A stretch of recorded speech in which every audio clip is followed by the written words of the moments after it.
안녕하세요. 저는 이제 마흔이 코앞인 남자입니다. 저는 몇 년 전 결혼을 했다가 크게 실패를 했었는데요. 그때는 저를 속인 사람들이 너무 밉고 거기에 속아 넘어간 제 자신이 너무 한심스러웠습니다. 하지만 이제 시간이 지나고 생각을 해보니까 제 탓을 할 게 하나도 없더라고요.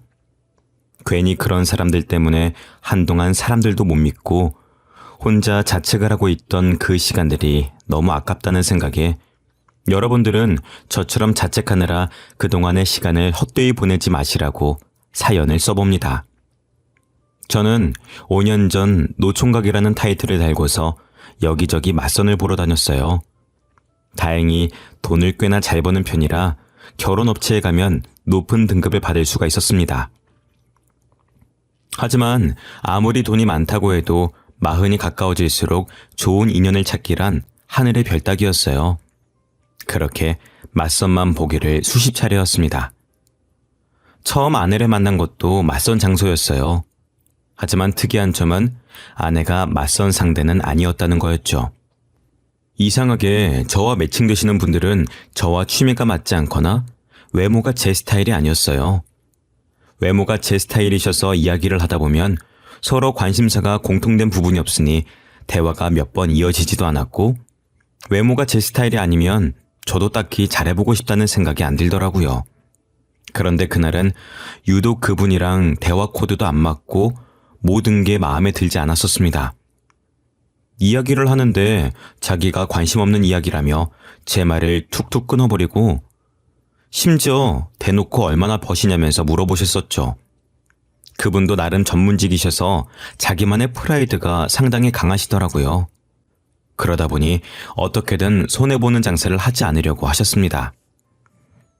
아무리 연애를 건너뛰고 결혼부터 생각하는 맞선 자리라고는 하지만 그래도 대놓고 결혼을 하나의 장사처럼 취급하시는 분이랑은 저도 더는 이야기가 하기 싫었습니다.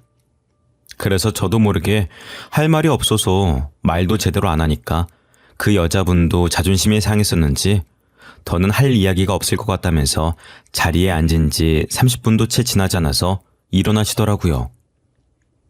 저는 그분을 잡지도 않고 잘 가시라며 의례적인 인사를 건넸고, 괜히 그분과 엘리베이터도 함께 타고 싶지 않아서 저는 더 앉아있다가 가겠다고 했어요.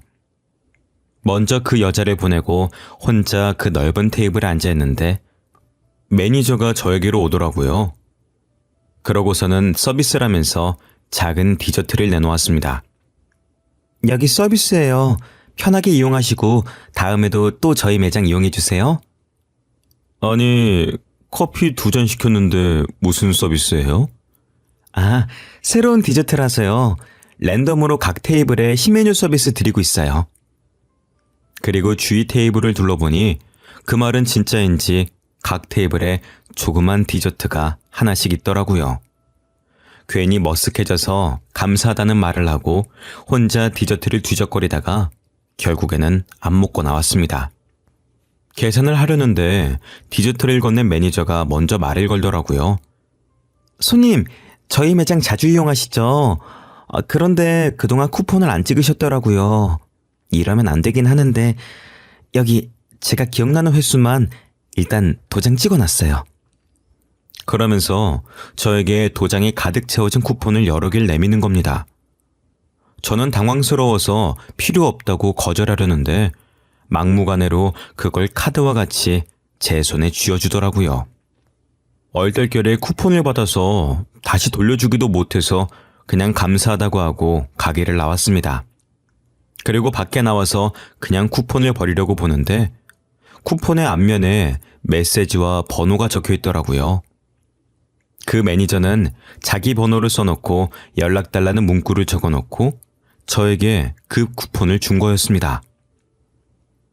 처음엔 어처구니가 없어서 그냥 버려버릴까 했었는데 아무래도 남의 번호가 적힌 걸 그냥 아무데나 버리긴 꺼려져서 집에 가서 버려야겠다는 생각으로 일단은 집으로 돌아왔습니다. 그런데 집에 가서 보니 제 명함 지갑을 두고 왔더라고요. 제가 사업을 하는 사람이라 여기저기 명함을 드릴 일이 많아서 꼭 들고 다니는데 그때도 처음 인사를 하면서 명함을 드린다고 꺼내놓고는 깜빡하고 두고 온 것이었습니다.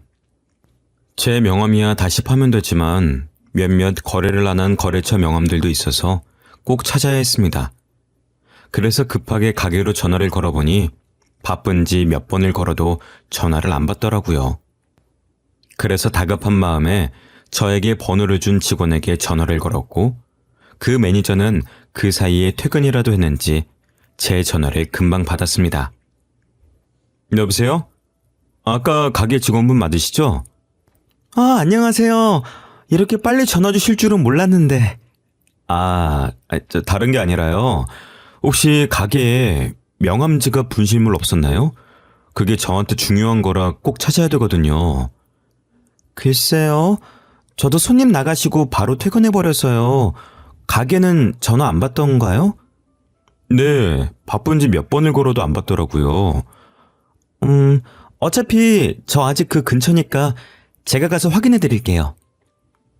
다행히 가게 소파에 끼어서 아무도 발견하지 못하고 있었던 제 명함 지갑은 되찾을 수가 있었고, 한시름 마음이 놓이고 나니 그 직원에게 미안한 마음이 들기 시작하더라고요.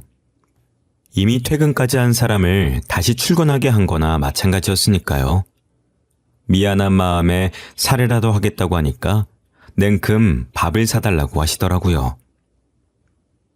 사례하겠다고 했으니까 그걸 싫다고 할 수도 없어서 약속을 잡았습니다.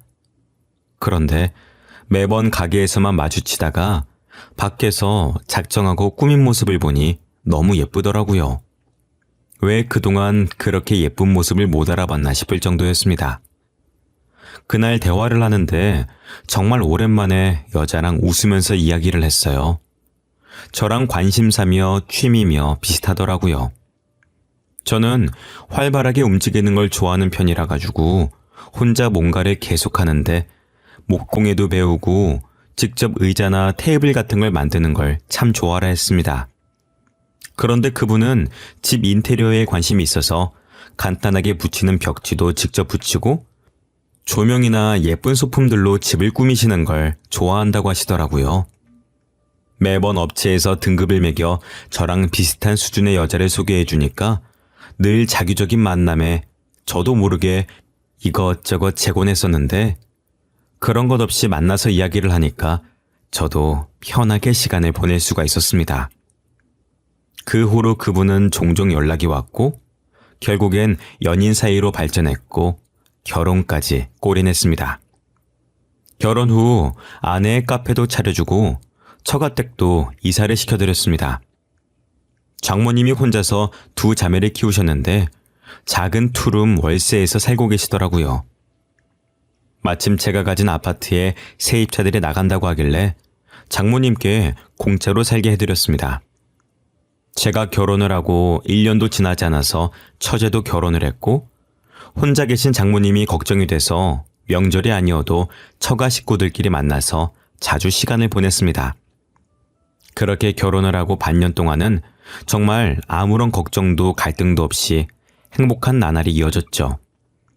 그런데 처제가 어느 날 새벽에 저희 집으로 찾아오면서 그 평화로움도 깨져버렸습니다.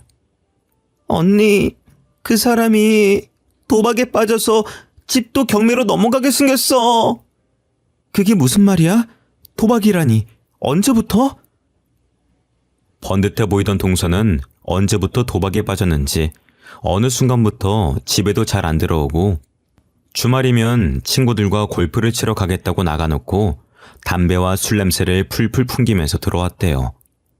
원래 동서는 술도 잘 안 마시고 담배도 안 피우던 사람이라 처제도 이상하다고 생각을 해서 추궁을 해봤는데 끝까지 아무런 일도 아니라고 했었다는 겁니다. 그래서 처제도 이제 어떻게 된 일인가 고민하고 있었는데 순식간에 집에 빨간 딱지가 붙었다고 합니다. 알고 보니 이미 두 사람이 결혼할 때쯤부터 도박에 손을 대기 시작했고 멀쩡하게 번 돈을 죄다 도박에 쓰면서 결혼 후 생활비부터는 다 마이너스였어요.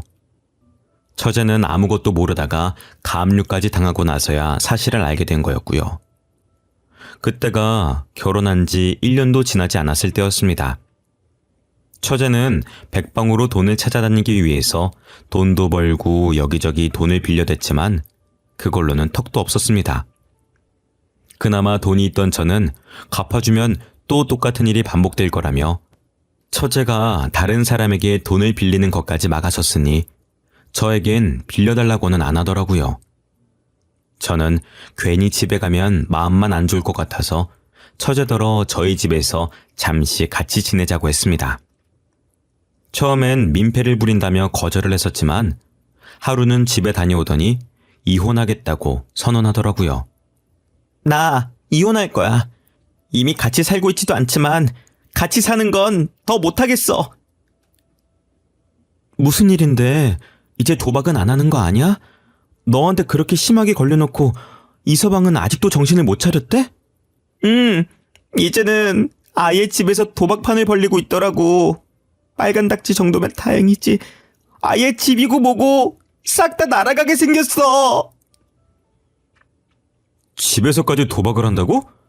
차라리 경찰에 부르지 그랬어. 경찰 불러도 그때뿐이죠. 어차피 금방 다시 나오면 똑같을 거 해봤자 뭐해요. 그 이후로 처제는 아예 저희 집에서 살았고 동서는 그런 처제를 찾지도 않았습니다. 결국에는 처제도 더는 상황이 나아질 것 같지 않다며 결혼한 지 딱 1년 만에 이혼을 했습니다. 하지만 장모님이 아시면 말도 없이 이혼했다면서 혼날까봐 이혼 사실을 숨기고 그 후로는 저희 집에서 지냈습니다. 장모님이 이혼한 걸 모르시니 처가로 들어가라고 할 수도 없는 노릇이었으니까요. 그래도 처제와 사이도 좋은 편이어서 셋이서 친구처럼 지냈습니다. 그런데 문제는 처제와 사이가 가까워져도 너무 가까워진 게 문제였습니다. 아내가 없을 때면 그냥 오빠라고 부르면서 팔짱을 끼기도 하고 제가 출근할 때 아내가 뽀뽀를 해주면 자기도 보고 있다가 똑같이 하려고 하는 장난을 치는 바람에 놀라서 다급하게 현관문을 벗어난 게 하루 이틀이 아니었습니다. 처음에는 장난인 걸 알고 있으니까 저도 웃으면서 안 된다고 했었지만 갈수록 그 정도를 모르고 선을 넘기도 몇 차례였습니다. 하루는 제가 씻고 수건을 깜빡하고 안 가져와서 아내에게 가져다 달라고 했어요. 그런데 아내가 잠깐 밖에 나갔었는지 처제가 수건을 가져다 주면서 제 손을 잡더니 놔주질 않는 겁니다. 뭐 하는 거야? 이렇게 문 계속 열어놓고 있으면 추워. 수건을 줬으면 물기는 다 깨줘야 될 거 아니야. 손 하나 남았잖아요. 하나 남은 걸로 닦고 나와요. 옷도 입어야지. 이러고 어떻게 옷을 입어? 왜요? 안 입고 나와도 괜찮아요. 가족끼리 뭐 어때요? 그렇게 한참의 실랑이를 벌이다 제가 점점 짜증이 섞인 투로 이야기하자 그제서야 알겠다며 제 손을 놔줬습니다. 그것뿐만이 아니라 제가 주방에 있으면 백허그를 하는 건 물론이고 제가 소파에 앉아 있으면 무릎 베기를 해달라며 제 무릎 위에 머리를 대기도 했습니다. 처음엔 아내도 아무것도 모르고 그냥 장난인 걸로 알고 넘어갔었어요. 그런데 날이 갈수록 아내 앞에서도 심해지니 점점 아내도 기분이 나빠 보였죠. 하루는 아내의 카페 직원이 일이 생겨서 아내가 하루 종일 혼자 카페를 봐야 했었습니다. 저는 아내를 기다리다가 안방에서 그만 잠이 들어버렸고 잠결에 제 옆에 누군가 누워있는 것 같아 아내인 줄 알고 껴안고 잠에 들었습니다. 그런데 새벽녘에 절 깨운 건 다름 아닌 아내의 호통 소리였죠. 화들짝 놀라서 눈을 뜨니 아내가 침대 옆에 서서 저를 내려다보고 있었습니다. 제가 뭘 잘못했나 하는 생각과 동시에 제 품에 안겨 자고 있는 처제를 발견했죠. 저는 깜짝 놀라서 처제를 밀쳐냈어요. 제가 밀어내니 처제도 그제서야 잠에서 깨더라고요. 언니, 아직 해도 안 떴는데 왜 소리를 질러? 여보, 이거 오해인 거 알지? 처제가 왜 우리 안방에 들어와 있는지 모르겠는데 진짜로 아무 일 없었어. 지금 이렇게 옷도 다 입고 잠들었는데 무슨 일이 있었겠어? 지금 무슨 일이 있었는지 없었는지가 중요해? 지금 이 꼬락서니를 보고 아무런 생각이 없게 생겼어? 언니, 왜 그렇게 예민하게 반응해? 그냥 자자.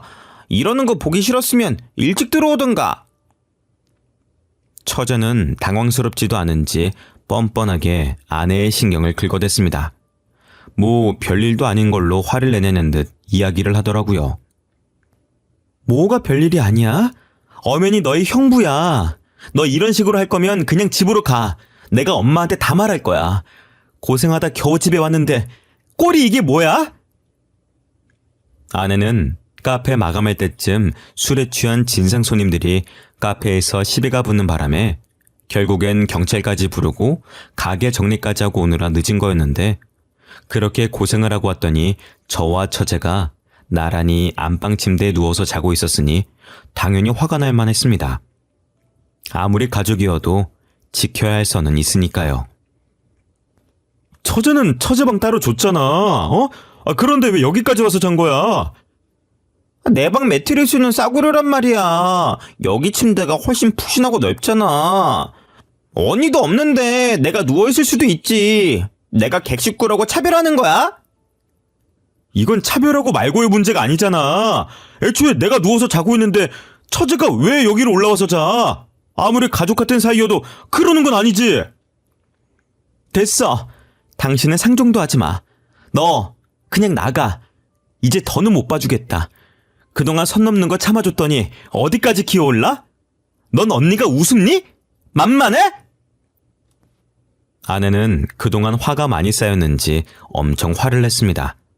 아내와 만난 이후로 그렇게까지 화를 내는 모습은 그날 처음 봤죠.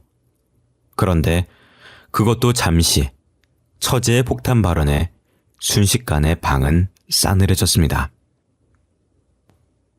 왜? 언니도 내 남편이랑 이랬잖아. 아니야? 무슨 소리를 하는 거야? 아직 잠이 덜 깼어? 알고 보니 처제가 결혼을 하기 전부터 아내는 동서와 바람을 피우고 있었습니다. 아내는 저와 결혼한 후 제 돈으로 도박을 했었는데, 그 도박판에서 만난 게 처제의 남편이었죠. 그렇게 만난 두 사람은 몰래 바람을 피우면서 저와 처제 몰래 스릴을 즐겼고, 결국엔 처제가 두 사람의 불륜 현장을 잡아내고야 말았던 겁니다. 처제는 배신감에 언니도 남편도 너무 싫었지만, 그래도 가족을 끊을 순 없는 인연이니 남편과 이혼만 하고 언니가 그 불륜 상대라는 걸 알고 있다는 걸 알리지 않고 있었습니다.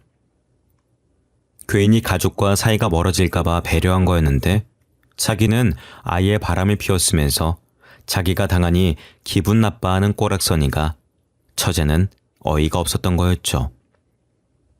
대놓고 복수하진 못하고 그냥 신경만 조금 긁으려는 것뿐이었는데, 그런 엄청난 사실을 알고 있으면서 어떻게 아무렇지 않게 있을 수가 있겠어요.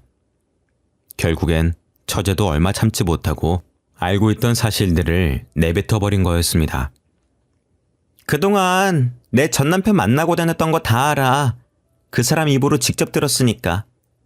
내가 이혼하고도 만나나 싶어서 사람 붙였더니 아직도 만나고 다니더라? 뭐라고? 네가 그걸 어떻게 알아? 그리고 언니, 애초에 형부 사랑해서 한 결혼도 아니었잖아. 그런데 뭘 그렇게까지 질투를 해? 형부가 언니한테 돈만 주면 만사 오케이 아니야? 뭐라고? 네가 어떻게 그걸... 엄마가 언니를 얼마나 끔찍하게 아끼는지 뻔히 아는데 처음 보는 형부는 두 손 들고 환영했으니까 이미 검증도 다 됐다는 거 아니겠어?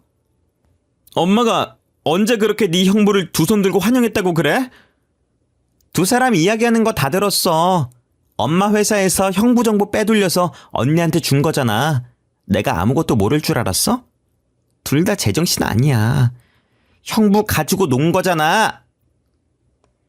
사실 장모님은 제가 가입한 결혼업체에 커플 매니저로 일하셨었는데, 제 가입 정보에 적힌 연봉을 보고 자기 딸이랑 연결시키려고 수를 쓴 거였습니다. 그래서 유난히 저랑 안 맞는 여성분을 골라서 제 맞선에 내보내고 장소는 자기 딸이 일하는 호텔 카페로 잡은 거였죠. 호시탐탐 아내는 저를 꼬실 기회를 노리고 있었고 꼼짝없이 거기에 걸려든 거였습니다. 모든 사실을 들었는데도 사실 믿기지가 않았어요. 아무리 사람마다 결혼하는데 중점을 두는 곳이 다르다고 하더라도 마냥 돈만 보고 이렇게 계획적으로 접근해서 결혼까지 하는 게 흔한 일인가요? 업체에 소송을 하려고 해도 이미 장모님은 저와 아내가 결혼도 하기 전에 그만두셨고 회사 입장에서는 딱히 할 수 있는 조치도 없을 테니 답답할 노릇이었죠. 솔직히 언니, 도박할 돈 때문에 형부랑 결혼한 거면서 뭘 그렇게 화를 내? 왜? 언니가 남의 가정 깨뜨릴 땐 괜찮고 남이 언니 가정 부수는 건 싫어? 대체 내가 언제 바람을 피우고 언제 도박을 했다는 거야? 증거 있어? 당연히 있지. 언니, 요즘에도 내 전남편 만나서 같이 도박하러 다니더라. 뭐 같이 사기라도 치려고 다니는 거야? 그렇게 해서 좀 벌긴 했고? 잠깐만. 도박이라니 그건 또 무슨 소리야? 그러면서 처제는 당당하게 일주일 전에 찍힌 영상을 보여줬습니다. 누가 봐도 제 아내와 동서였고 두 사람은 다정하게 팔짱도 끼고 심지어 길거리에서 껴안고 난리를 부렸더라고요. 당신 이거 뭐야? 이 영상 사실이야? 저렇게 당당하게 불륜을 저지르는데 저만 모르고 있었던 것도 어이가 없었죠. 처제 이야기를 들어보니 처음엔 동서도 그렇게까지 도박 중독은 아니었다고 합니다. 결혼할 때까진 그냥 가끔 친구들과 한 게임 하는 수준이었으니까요. 그런데 결혼을 하고 나서 본격적으로 아내가 동서를 데리고 도박을 알려줬습니다. 두 사람이 눈이 맞아서 바람을 피우며 아내는 도박을 하러 동서와 함께 다녔고, 그러니 동서도 결혼 후 벌어오는 돈을 족족 도박에 쏟아붓고, 생활비는 마이너스의 대출도 정도를 넘어서서 이자조차 제대로 못 낼 정도였던 겁니다. 아내는 제가 주는 돈이 한계가 있으니 매번 조금씩 동서에게 빌렸었고, 동서도 돈이 급해지니 아내에게 빌린 돈을 갚으라고 했었지만 아내는 돈이 없다면서 배째라는 식으로 돈도 안 갚은 거였습니다. 사실 도박빚은 차용증도 안 쓰고 그 돈이 도박으로 인한 거면 안 갚아도 법적으로 채무자에게 갚으라고 하지 않기 때문에 아내도 그걸 알고 그렇게 나간 거였죠. 동서는 뭣도 모르고 자기 혼자서만 뒤집어 쓰게 생겼으니 화가 난 겁니다. 그래서 처제에게 모든 사실을 알리고 너희 언니가 빌려간 돈이니 처제라도 그 돈을 갚으라고 하면서 처제가 모든 사실을 알게 된 거였습니다. 동서도 멍청하게 그 도박을 제 아내 때문에 빠졌다고 하면 언제부터 둘이 그렇게 가까웠냐부터 분명히 다른 의심들도 따라올 수밖에 없는데 그걸 자기 입으로 말해서 결국엔 두 사람이 바람을 피웠다는 사실도 다 드러나 버렸던 겁니다. 언니만 아니었어도 내 인생 이렇게 안 꼬였어. 전 남편도 언니만 아니면 도박에 그렇게 빠지지도 않았을 거고 내 결혼 생활도 멀쩡했을 거야. 그게 왜 다 내 탓이야? 네가 남자를 잘못 고른 탓이잖아. 억울하면 너도 바람이라도 피우지 그랬어? 아, 그래서 지금 너희 형부한테 이러는 거야? 그래, 일부러 그랬어. 지금까지 언니는 내 모든 걸 뺏어갔잖아. 엄마 사랑도 남편도 내 가정도. 그래도 언니니까 참아보려고 했어. 근데 왜 난 언니 거에 손도 못 대? 다 네가 못나서 그런 거지. 왜 내 탓을 해? 당신, 내가 알던 사람 맞아? 바람 피운다는 사실을 어떻게 그렇게 내 앞에서 당당하게 해? 당신한테 미안하게 됐어. 근데 내가 당신의 빚더미에 앉힌 것도 아니고 그렇다고 우리가 그렇게 사랑으로만 결혼한 사이도 아닌데 그렇게까지 미안해야 할 일이야 이게? 뻔뻔하게 나오는 아내의 말을 들으니 너무 화가 나면 말이 안 나온다는 게 무슨 말인지 알겠더라고요. 사랑만으로 한 결혼은 아니지만 그렇다고 사랑하지 않는 것도 아니었고 부부간에 최소한 바람을 피우던 사실이 걸렸으면 부끄러움이라도 느껴야 하는 게 정상이잖아요. 그래, 그러면은 당신이 그동안 도박할 때 쓴 돈, 그 돈 내 돈. 내놓고 이혼해. 내가 돈이 어디 있다고 그 돈을 줘. 난 돈 없어. 그래. 그러면은 일단 당신 카페부터 도로 내놔. 그리고 장모님이 사시던 집 거기도 나가셔야지. 이제 사위 집이 아닌데 공짜로 살게 해드릴 순 없지. 어차피 거기 4명이잖아. 이미 내 건데 내가 왜 그걸 도로 줘야 되는데? 엄마 집도 어차피 전세 계약했잖아. 계약서가 있는데 그게 마음대로 돼? 아내는 뭐가 그리 자신만만한지 당당하게 나오더라고요.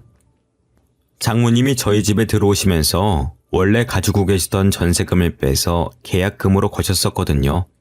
그걸 믿고 아내도 당당하게 나오는 거였죠. 그 이후로 여러 방법을 알아봤지만 그냥 전세 기간이 끝날 때까지 기다리는 게 가장 깔끔한 방법이더라고요. 중간에 제가 내쫓아낼 방법도 없었고요. 결국 찜찜한 채로 손해를 보고 있어야 된다는 거였죠. 일단 이혼이라도 하자는 생각으로 서류를 접수했었는데 처제가 찾아왔습니다. 형부, 이혼하지 말고 위자료 소송을 해요. 위자료는 무슨 위자료요? 상간남 위자료 소송이요. 두 사람 뻔뻔하게 아직까지 만나고 있어요. 몰랐죠? 처제의 이야기를 들어보니 상간남 위자료 소송을 몇 번이고 할 수 있더라고요. 위자료를 내고도 계속 만나면 또 소송해서 또다시 받아내면 되니 그렇게라도 자기 복수를 대신해달라고 하더라고요. 처제의 이야기를 들어보니 처제가 왜 그렇게까지 복수를 하고 싶어 하는지도 알 것 같았습니다. 장모님은 어렸을 적부터 예쁘장한 언니한테만 투자하면서 좋은데 시집 보낼 거라며 처제한테는 신경도 안 쓰고 필요한 돈도 잘 안 줬다고 하더라고요. 아무래도 커플 매니저를 하시다 보니 좋은데 시집 보내시려고 이것저것 하신 것 같았습니다. 그런데 장모님이 아내만 예뻐하니 아내도 대놓고 처제를 무시했었고 처제는 그래도 가족이라는 생각에 꾹 참아왔었다고 해요. 그런데 결국엔 이 일이 터지고 나서도 장모님은 일을 왜 이렇게 크게 키우냐면서 처제에게 언니 결혼 생활까지 망치니 속 시원하냐면서 오히려 처제를 혼냈다는 겁니다. 그 이야기를 듣는데 어떻게 제정신이 아닌 사람들 속에서 버틴 건지 대단해 보일 정도였어요. 그래도 덕분에 아내와 이혼하지 않고 몇 번에 걸쳐서 상간남 소송을 걸었습니다. 그동안 개인회생 신청도에서 빚도 많이 청산됐더라고요. 그래서 숨 쉴 틈 없이 위자료를 받아냈습니다. 학습 효과도 없는지 아니면 다시는 안 걸릴 거라고 생각하는지 몇 번을 소송을 해도 꼭 몰래 만나다가 다시 걸리더라고요. 동서도 참 그동안 그 여자한테 뜯긴 돈이 얼만데 아직도 만나고 있는 걸 보니 끼리끼리 잘 만났다 싶었습니다. 그렇게 몇 번에 걸쳐서 위자료를 뜯어내고 전세계약 기간의 만료가 다가오자 저도 이혼을 준비했습니다. 문제는 아내 명의의 상가가 문제였었죠. 다행히 건물 계약을 할 때 제 통장에서 이체를 했었고 그걸 증거로 상가가 제 돈이라는 걸 증명했습니다. 거기다 아내가 그동안 불륜을 저지른 것부터 도박을 했던 것까지 하나하나 따지고 보니 재산 분할은커녕 아내도 저에게 위자료를 줘야 되더라고요. 결국엔 아내는 저에게 있는 돈을 탈탈 털어서 위자료를 줘야 됐고 순식간에 아무것도 없이 길바닥에 나 앉아야만 했습니다. 그동안 아내는 카페 안에 있는 작은 휴게실에서 자고 먹고 생활했었나 보더라고요. 그런데 그것마저 빼앗겨버리니 자신만만하던 태도도 순식간에 180도 바뀌었습니다. 아무리 그래도 이건 아니지. 꼭 이렇게까지 해야 해? 뻔뻔한 것도 정도가 있어야지. 그동안 가게 안 뺏고 있어준 것만으로도 감사해야지. 간통죄 폐지만 아니었어도 콩밥이나 먹게 하는 건데. 그동안은 이혼도 안 하고 살았잖아. 그냥 이혼하지 말고 이대로 살자. 어? 누구 좋으라고 그래? 그동안 봐줬었는데 넌 왜 학습 능력이 없니? 내가 그 카페를 순순히 넘겨줄 줄 알았어? 멍청하긴. 다시는 보지 말자, 어? 카페마저 빼앗기면 더는 도박이 문제가 아니라 정말 먹고 사는 게 문제일 테니까요. 하지만 이제 그런 것도 제 알바가 아니니 제 바지가랑이를 붙잡고 늘어지는 아내를 밀어냈습니다. 처제는 이혼을 하고 난 후로도 종종 연락을 하긴 하는데 결국엔 둘 다 돈이 없으니 이제는 만나지도 않는다고 하더라고요. 참 그 이야기를 들으니 우습기 짝이 없었습니다. 만나면 안 될 사이일 땐 그렇게 만나대더니 결국엔 서로가 서로에게 빨대만 꽂으려고 했던 거죠. 동서도 아내가 카페는 안 뺏길 거라며 호언장담을 하는 말을 철석같이 믿고 있었다가 결국엔 다 빼앗기고 위자료까지 줘야 한다는 소리를 들으니 더는 빼먹을 것도 없다 싶어서 뒤도 안 돌아보고 그 관계를 정리했다더라고요. 고작 저렇게 될 관계에 2년이나 소송을 하면서 시간을 허비한 게 아깝기도 합니다. 이제는 아쉬운 마음이 생겼는지 아내가 틈만 나면 저에게 돈을 빌려달라고 연락이 오더라고요. 전화를 받으면 자기가 쫓기고 있어서 그런데 얼른 1,000만 원만 보내달라는 말을 하는데 제가 그걸 왜 보내주겠습니까? 그냥 어디로 보내면 되냐며 물어만 보고 안 보내고 있습니다. 분명 도박하다 진 빚일 텐데 그걸 또 뻔뻔하게 저한테 연락하는 꼴도 우습습니다. 매번 공중전화로 전화를 걸어와서 차단도 못 해놓긴 하지만 이제는 지난 날은 다 잊고 새롭게 출발해 보려고 합니다. 도박이나 불륜은 먼 이야기인 줄로만 알았는데 이렇게 제가 겪으니 배신감에 치가 떨립니다. 복수를 하는 것도 중요하지만 앞으로의 제 시간을 복수에 더 허비하지 않으려고요. 지금까지 제 이야기를 들어주셔서 감사드립니다.